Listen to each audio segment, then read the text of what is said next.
Tú me pediste un beso ahí en la orilla del mar, y como no te encontraba, y como no te lo daba, te pusiste a llorar. Y una lágrima tuya, y una lágrima tuya, ahí en la arena cayó.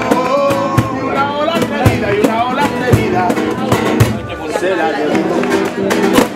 Y una lágrima cayó en la arena, ahí en la arena cayó una lágrima, una lágrima cayó en la arena, la que quisiera contar.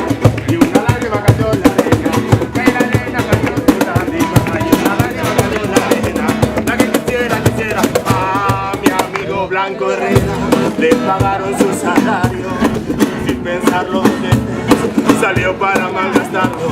Una semana de cuerda y perdió el conocimiento. Como no volvió a su casa, todos lo dieron por muerto. Y no estaba muerto, que no. Y no estaba muerto, que no. Y no estaba muerto, que no. Que estaba tomando caña, y no estaba muerto, que no. Y no estaba muerto, que no. Y no estaba muerto, que no. Pero al cabo de unos días de haber desaparecido, encontraron a un muerto. ¿Cómo? A un muerto muy parecido.